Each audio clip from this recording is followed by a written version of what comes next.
आता तरी फडणवीसांचा स्वाभिमान जपला गेला पाहिजे.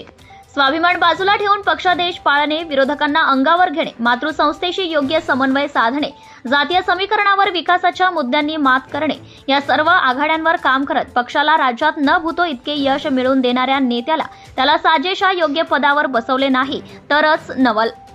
मी पुन्हा येईन या देवेंद्र फडणवीस यांच्या विधानानंतर विरोधकांनी, विशेषतः उद्धव ठाकरे यांनी त्यांची खूपच खिल्ली उडवली होती.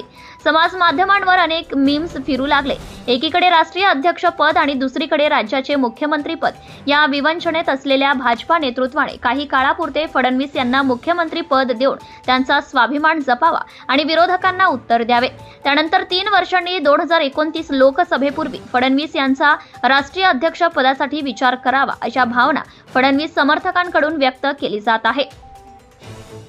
प्रतिनिधी क्राईम वार्ता न्यूज. की ते दूध गोड होतं आणि आपलं ब्राह्मण म्हणून काम हेच आहे की हा जो समाज आहे या समाजामध्ये साखरेसारखं मिसळून समाजाला गोड कसं करता येईल.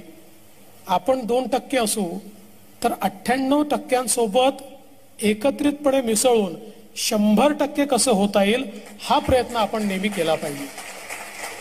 आणि म्हणून ही जी काही एक विचारांचं देणं आपल्याला मिळालंय, विचारांची प्रगल्भता आपल्याला मिळालेली आहे. Subscribe now and press the bell icon. Never miss an update.